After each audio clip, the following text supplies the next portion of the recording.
बच्चों, जो आपका नेक्स्ट टॉपिक है वो है equation of motion by graphical method. अभी इसके पहले आपने जो बेसिक मेथड था इक्वेशन ऑफ मोशन को प्रूव करने का वो आपने सीख लिया है। अभी हम ग्राफ की हेल्प से इक्वेशन ऑफ मोशन को प्रूव करेंगे। तो एज जैसे हमने वहाँ माना था कि इनिशियल वेलोसिटी u है, इन टाइम t में उसने क्या इसकी वेलोसिटी जो हो गई वो v हो गई, और इस ड्यूरेशन में उसने s डिस्टेंस कवर किया और उसका जो एक्सेलरेशन है वो a है। अब इसी को हम ग्राफ पे रिप्रेजेंट करेंगे तो क्या होगा, इनिशियल वेलोसिटी u है, फाइनल वेलोसिटी v है, तो ये यूनिफॉर्मली चेंज हो रहा है। तो क्या होगा, ऐसा मिलेगा हमको। कोई परेशानी इसमें? ठीक है। आप कह सकते हैं मैम आपने ओरिजिन से क्यों ये स्टार्ट किया, क्योंकि इनिशियली बेटा उसकी वेलोसिटी u है, वो रेस्ट में नहीं है। ठीक है। अब एक कुछ बेसिक चीज़ें आपको करनी है। हम यहाँ से क्या करेंगे, एक परपेंडिकुलर ड्रॉ करेंगे, यहाँ से एक परपेंडिकुलर ड्रॉ करेंगे। ठीक है। अब ये देखो, जीरो से u के मतलब कि ये क्या हो गया, इसकी लेंथ u हो गई, इस पूरे की लेंथ कितनी हो गई, इस पूरे की जीरो से v, इसका मतलब इस पूरे की लेंथ v हो गई। ठीक है। ये इतना u है, ये v है, तो टोटल v है, तो ये कितना हो जाएगा, v माइनस यू हो जाएगा ऑब्वियस। अब देखो जीरो से t आया, मतलब इसकी टोटल की वैल्यू t हो गई, हो गया ना। हम इसको नाम दे देते हैं, ये मान लो O है, या इसको A कह लो, A B, इसको हमने C कह दिया, इसको D कह दिया, और इसको कोई पॉइंट हमने Q कह दिया। ठीक है। इतनी बेसिक चीजें आपको समझ में आ गई होंगी। अगर अब हमको यहाँ से first equation of motion proof करना है, फर्स्ट इक्वेशन ऑफ मोशन बहुत सिंपल है, आप ऑलरेडी जानते क्या हो। आपको पता है कि अगर ग्राफ से आपको एक्सेलरेशन फाइंड आउट करना है तो हम क्या करते हैं, एक ट्रायंगल ड्रॉ करते हैं, उसका परपेंडिकुलर अपॉन बेस कर देंगे। तो यहाँ ऑलरेडी देखो एक आपके पास है, तो बी सी क्यू एक राइट एंगल ट्रायंगल है। अब इसका परपेंडिकुलर क्या हो जाएगा, इसका परपेंडिकुलर जो एक्सेलरेशन यहाँ ग्राफ से क्या हो जाएगा, आप लिखेंगे फ्रॉम ग्राफ। आप ऑलरेडी ग्राफिकल रिप्रेजेंटेशन पढ़ चुके हैं तो आपको पता है, यहाँ से acceleration a is equals to what, acceleration a is equals to what होगा क्या, इस राइट एंगल ट्रायंगल। अगर ये नहीं होता तो हम ड्रॉ करते, बट यहाँ तो आपको दिख रहा है। ठीक है, हमने ड्रॉ दिख नहीं रहा है, मतलब हमने ड्रॉ किया है पहले से, इसलिए दिख रहा है। ठीक है। तो हम क्या करेंगे, perpendicular that is Q C upon base that is B C. Clear है। अब आप देखो कि क्यू सी की वैल्यू कितनी होगी, ये पूरा v है, ये इतना u है, तो QC की वैल्यू क्या हो जाएगी, ऑब्वियसली v माइनस यू होगी कि नहीं होगी। BC की वैल्यू कितनी है, अगर ये t है तो ऑब्वियसली ये भी t ही होगा ना, सेम लेंथ। तो QC की वैल्यू v माइनस यू, और BC की वैल्यू ग्राफ से देखो अगर तो t, और ये a था ही, ये क्रॉस मल्टीप्लाई होगा तो a into t is equals to v minus u, और यहाँ से दिस विल इम्प्लाइज व्हाट, इसको ट्रांसफर कर दीजिए तो v is equals to u plus a t आ गया। यही तो होता है फर्स्ट इक्वेशन ऑफ मोशन। ज्यादा आसान है फर्स्ट इक्वेशन ऑफ मोशन, कुछ नहीं, ग्राफ से आप एक्सेलरेशन ले लो, एक्सेलरेशन आपको पता है कि हमको एक राइट एंगल ट्रायंगल चाहिए, उसका परपेंडिकुलर अपॉन बेस करेंगे तो हमको एक्सेलरेशन मिल जाएगा। हमने परपेंडिकुलर अपॉन बेस किया और उसके बाद क्या किया, वैल्यू फाइंड आउट कर ली। पूरा ये क्या था, अब आप कह सकते हो मैम ये पूरा v कैसे हुआ। यहाँ देखो, अगर मान लो कि ये 0 होता और फाइनल वेलोसिटी 10 होती, तो ये ग्राफ पे ये लेंथ तो 10 ही आती ना। यहाँ पे 10 की जगह v दे दिया है, जनरल v की जगह कुछ भी हो सकता है, तो ये पूरी लेंथ जितनी ये होगी उतनी ही QD भी होगी। ये इतनी u है तो ये भी क्या होगी, CD भी u होगी। तो v में से u में सब्सट्रैक्ट कर देंगे तो हमको क्या मिल जाएगा, QC मिल जाएगा। क्लियर है। तो ये आपका फर्स्ट इक्वेशन ऑफ मोशन हुआ, ये आसान था, द इजीएस्ट वन। ओके। जो आपका मेन स्ट्रगल शुरू होता है वो सेकेंड इक्वेशन ऑफ मोशन से शुरू होता है। ठीक है, तो थोड़ा सा ध्यान से देखिएगा। आइए देखते हैं अगर second equation of motion proof करना हो तो कैसे प्रूफ करेंगे। सो सेकेंड इक्वेशन आपको पता है क्या होता है, s is equals to u t plus half a t square होता है, पर ये हम ग्राफ से कैसे फाइंड आउट करेंगे। चलिए ग्राफ से भी फाइंड आउट करते हैं। हमको फाइंड आउट क्या करना है, हमको डिस्टेंस फाइंड आउट करना है। ठीक है, तो हम लिख लेते हैं डिस्टेंस ट्रेवल्ड। अब ये ग्राफ नहीं होता तो सिंपल आप क्या करते हैं, आप कहते हैं वेलोसिटी इनटू टाइम कर लेते हैं, हो जाएगा डिस्टेंस। बट यहाँ ग्राफ से हमने आपको समझाया था क्या, कि ग्राफ से जब आप distance time velocity time graph से आप डिस्टेंस फाइंड आउट करेंगे तो हमको निकालना क्या पड़ेगा, area covered by this line, ठीक है, दैट इज बी क्यू। हमने इसको नाम दिया है ना, ये बी है और आपका ये क्यू है, तो area covered by line B Q. अब ये बी क्यू लाइन इस ग्राफ का ये टोटल एरिया कवर करता है, ठीक है। अब इस टोटल एरिया कवर्ड में अगर आप देखो तो आपको मिल क्या रहा है, इस टोटल, पहले तो हम लिख लेते हैं, क्या हो जाएगा,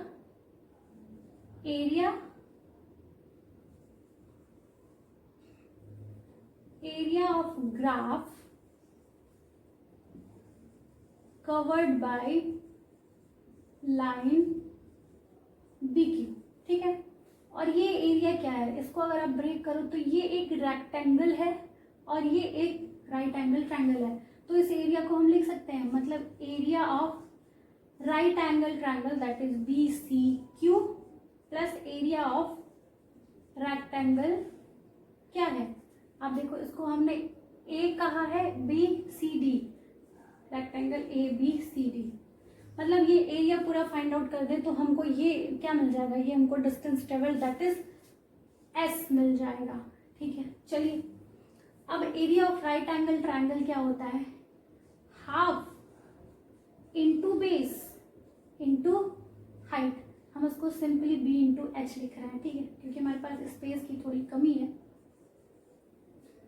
एरिया ऑफ रेक्टेंगल क्या होता है, प्लस ये तो आपका ट्रायंगल का हो गया, प्लस रेक्टेंगल क्या होगा, लेंथ इंटू ब्रेड्थ होती है ना। अब कुछ नहीं करना है, सिंपली यहाँ से हमको वैल्यूज फाइंड आउट करनी है, हो गया बस काम खत्म हमारा। बेस क्या है इस राइट एंगल ट्रायंगल का, दैट इज बीसी है ना, ये बीसी मतलब हाफ इंटू बीसी, हाइट क्या है दैट इज सी क्यू, यही है ना। चलिए प्लस अगर आपको मैथ्स आती है तो भाई ये आसान है, जिसको नहीं आती है तो प्रैक्टिस बहुत चाहिए आपको इसमें, ठीक है। इस राइट एंगल ट्रायंगल का लेंथ क्या है, लेंथ जो आपका है वो आप मान लो BC है आपका, ठीक है, या आप AD भी मान सकते हो, कोई दिक्कत नहीं है। और ब्रेड्थ क्या है आपका, CD ले लो या AB ले लो, हम CD ले रहे हैं, ठीक है, दोनों बराबर है भाई, कंफ्यूज मत होइएगा। BC की वैल्यू कितनी है, BC देखो यहाँ से देखो, ये पैरेलल होगा ना, तो जो ये होगा तो मतलब अगर ये T है तो ये भी T होगा। CQ कितना है, कितना है भाई, बताओ बताओ, अरे ऑब्वियसली यहाँ निकाला था आपने B माइनस यू, ठीक है। चलो वैल्यू पुट करते हैं, हाफ इंटू BC की वैल्यू T और CQ की वैल्यू V माइनस यू, ठीक है। इसको थोड़ा और आगे से लिखते हैं ताकि कंफ्यूजन ना हो, ठीक है।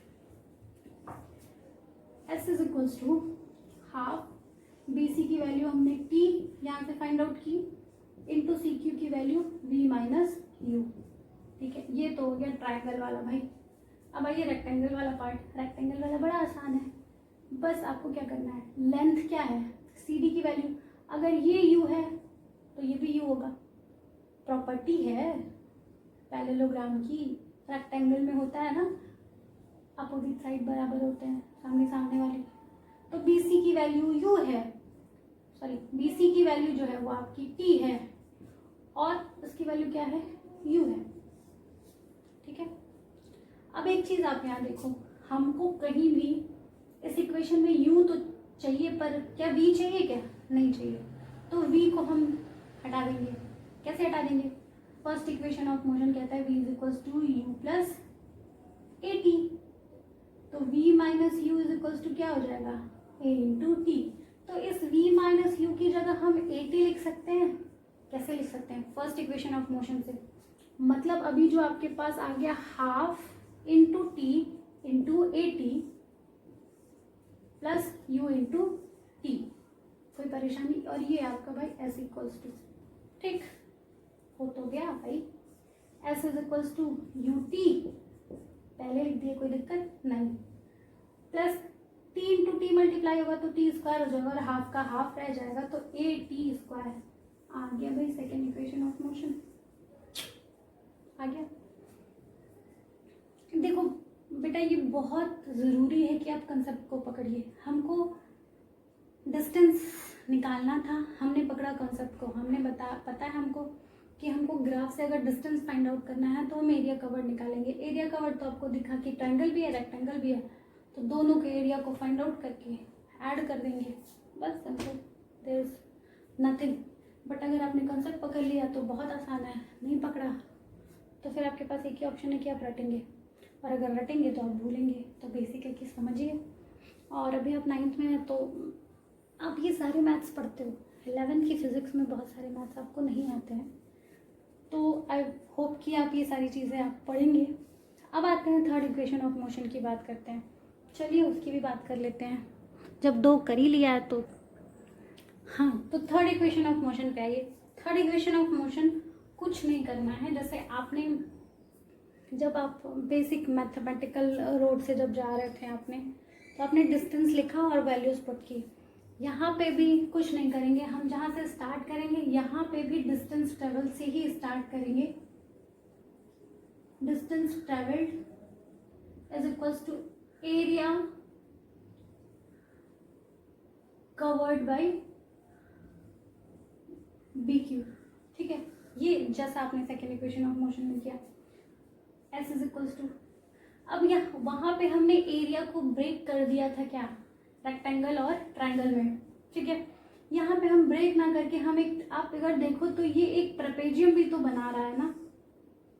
ठीक है, ऐसा शेप है, तो हम लिख सकते हैं यहाँ पे area of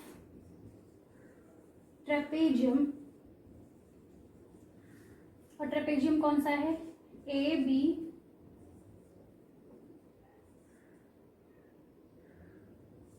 Q C D.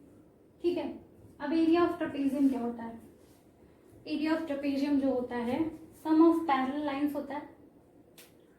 Some of parallel lines मतलब सम ऑफ ए बी हुआ ना, ए बी प्लस क्या होगा, पैरेलल लाइंस यही है ना, तो ये ए और बी है, ये सी और डी है, plus C D by 2 into क्या होता है, हाइट होता है, मतलब इन दोनों के बीच का गैप, मतलब एडी। ये होता है एरिया ऑफ ट्रेपेजियम, होता है कि नहीं होता है। ठीक, ए बी की वैल्यू कितनी है, यू है ऑब्वियसली, सी डी की वैल्यू कितनी है, वी है, डिवाइडेड बाई 2 है, ए डी की वैल्यू कितनी है, टी है। ठीक है, मतलब हमको जो मिला वो s is equals to u plus t into t by 2 मिला।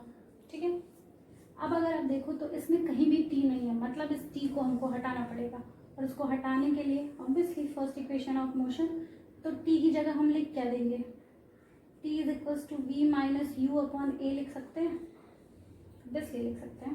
तो इस टी की जगह आप क्या लिखोगे, u plus v by 2 into u, sorry v minus u upon a. अब आप एक काम करो, 1/2 एक कॉमन ले लो और ये s हो जाएगा। अब देखो a plus b a minus b, तो हो क्या जाएगा, आप इस जगह में एक फॉर्मूला पढ़े होगे, a square minus b square is equals to a plus b into a minus b. यहाँ ए की जगह क्या है, माइनस वाला साइन बी में जाएगा, तो ए की जगह v है, b की जगह u है, तो यहाँ पे हम सेम इसी फॉर्मेट में लिख सकते हैं, a plus b a minus b, तो v square minus u square, ये इधर क्रॉस मल्टीप्लाई हो जाएगा, तो 2as is equals to v square minus u square, और this will implies what,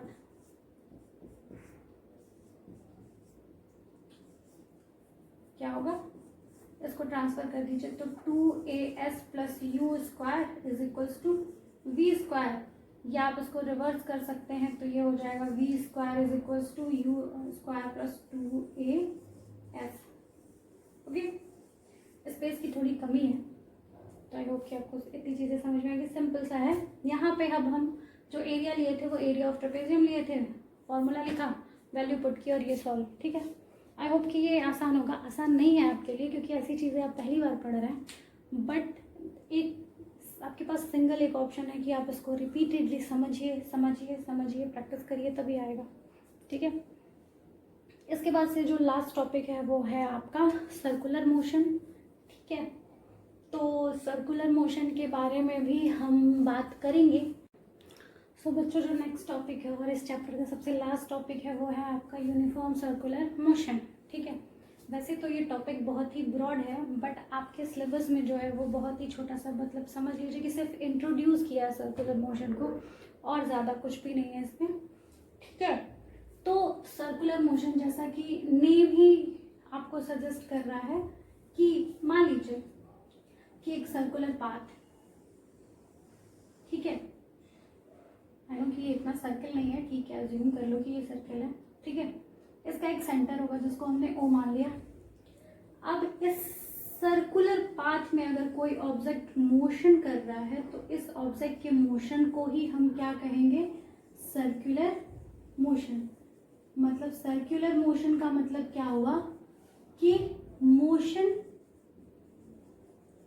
along a circular path। ठीक है, motion along a circular path। ठीक है, तो ये तो हो गया circular motion. Uniform circular motion हमने क्यों लिखा? कि इस सर्कुलर मोशन में यूनिफॉर्मली मूव कर रहा है, इसलिए हमने यूनिफॉर्म सर्कुलर मोशन लिखा वहां पे। ठीक है, अब इसमें definition is not that much important, कि आपको सिंपल सा नाम से ही क्लियर है कि if a body is moving along a circular path then the motion of the body is known as circular motion. अब अगर आपका इसका एग्जाम्पल पूछ लिया जाए, सबसे common example, motion of planet around sun. ठीक है, और a body moving in circular path, और क्या कह सकते हो, स्पिनिंग कोई चीज अगर मूव कर रही है तो उसको कह सकते हो आप सर्कुलर। तो there is a number of example जहां से आप सर्कुलर मोशन को आइडेंटिफाई कर सकते हो। तो ये एग्जांपल, अब इसमें दो इंपॉर्टेंट चीजें आपसे पूछती हैं। एक कि टाइम पीरियड। अब यहाँ पे टाइम पीरियड जानना बहुत जरूरी है, या रिवॉल्यूशन पीरियड जिसको हम कहेंगे। रिवॉल्यूशन पीरियड क्या होता है? या सबसे पहले तो रिवॉल्यूशन जान लीजिए कि क्या होता है। रिवॉल्यूशन का मतलब होता है, सपोज करिए देयर इज ऑब्जेक्ट, उसने इस पॉइंट ए से स्टार्ट करके और एक कंप्लीट चक्कर लगा दिया, तो उसको हम क्या बोलेंगे? One revolution. तो वन रिवॉल्यूशन का मतलब होता है one complete cycle of circular path. मतलब वन रिवॉल्यूशन में इसने एक चक्कर इसका पूरा लगा लिया होगा, तो इसने डिस्टेंस कितना कवर किया? डिस्टेंस ऑब्वियसली इस सर्कुलर पाथ का एक चक्कर लगाने का मतलब कि इस सर्कुलर के पाथ के पेरीमीटर को कवर किया। और पेरीमीटर क्या होता है इसका? 2πr। मतलब डिस्टेंस जो कवर किया उसने कितना किया? 2πr। डिस्प्लेसमेंट कितना हुआ? इसने ए से शुरू किया और ए पे ही आके खत्म हो गया। मतलब डिस्टेंस क्या है? Distance is what? फाइनल और इनिशियल पोजीशन के बीच का डिफरेंस। यहाँ क्या है? फाइनल पोजीशन भी ए थी, इनिशियल भी ए थी, तो डिस्प्लेसमेंट क्या हो जाएगा? 0। ठीक है, ये एक सबसे कॉमन एग्जांपल है जहाँ पे डिस्प्लेसमेंट 0 हो जाता है। ठीक है, अब मान लीजिए कि इसने एक कंप्लीट रिवॉल्यूशन ना करके हाफ सेमी सर्कल तक आया, मतलब ये ए से शुरू होके बी तक आया। इस केस में distance obviously half of the perimeter, मतलब divided by 2। What is the displacement? आप क्या क्या कहोगे? This is the final position, this is the initial position and this was the final position. इसका मतलब क्या है? यहाँ से यहाँ के बीच, मतलब ये डायमीटर के बराबर हो जाएगा। इस पे बेस्ड बहुत सारे न्यूमेरिकल आपके एनसीईआरटी में दिए हुए हैं, 2 या 3 आई थिंक हैं, जहाँ पे रिवॉल्यूशन के बारे में पूछा गया था। अब हम आते हैं एक जो रिवॉल्यूशन पीरियड है, रिवॉल्यूशन पीरियड को हम टी बोलेंगे। 1 रिवॉल्यूशन करने में जितना टाइम लगता है उसको हम बोलेंगे क्या? Time period. तो time period is what? Time in 1 revolution और 1 कंप्लीट साइकिल। इसको हमेशा हम कैपिटल टी से रिप्रेजेंट करेंगे, ठीक है। और अगर इस मोशन में इसकी वेलोसिटी v मान लें तो v is equals to what? Distance upon time. Speed की बात कर रहे हैं हम, डिस्टेंस अपॉन टाइम। डिस्टेंस एक रिवॉल्यूशन में कितना होगा? ऑब्वियसली 2 पाई r होगा and time is equals to time period, ठीक है। यहां से time period is equals to क्या हो जाएगा? 2 पाई r बाई v, ठीक है। तो ये आपका फॉर्मूला होता है रिवॉल्यूशन पीरियड या टाइम पीरियड का, ठीक है। 2 पाई r, ये 1 रिवॉल्यूशन में है। मान लीजिए उसने 3-4 चक्कर लगा लिए तो उस केस में क्या होगा? डिस्टेंस आपका क्या हो जाएगा? मान लीजिए इसने 3 रिवॉल्यूशन किया तो 3 × 2 पाई r, ओके। तो ये बहुत आसान होता है। अब एक इम्पॉर्टेंट टर्म जो इसमें इंक्लूड होता है वो होता है a circular motion is always an accelerated motion. Means कि if an object is moving in a circular path, it means there will be always an acceleration. It means there is no possibility to be the acceleration of the object is 0. Clear है? Now we will understand it. What happened? Speed अगर uniformly move कर रहा है obviously speed will be what? Constant. नहीं move कर रहा तो obviously variable होगा और वहां तो एक्सेलरेशन होगा। बट अगर स्पीड कांस्टेंट है तो भी सर्कुलर मोशन क्या होगा? एक्सेलरेटेड मोशन होगा। ऐसा क्यों? अब आप यहाँ पे हो तो motion of direction of motion is different. Suppose you are at this point, direction of motion is, तो क्या होता है at every point in any circular path जो डायरेक्शन होता है that is continuously changing, and if there is a change in the direction it means there is a change in the velocity. So no matter what is the speed of the object, velocity will be always keep changing in a circular motion, and due to this change in velocity, due to the change of direction of motion, there will be an acceleration, and that's why a circular motion is always an accelerated motion. तो ये बहुत common question है जो आपसे exam में पूछता है कि भाई circular motion is always an accelerated motion. तो सिंपल सी चीज़ है, स्पीड मे बी कांस्टेंट और not, but velocity is always a variable in any circular motion because of change in the direction, and this change in the direction will imply to what? There will be an acceleration. So this is all about your chapter. Your chapter ends here. I hope कि everything will be clear to you. Thank you so much.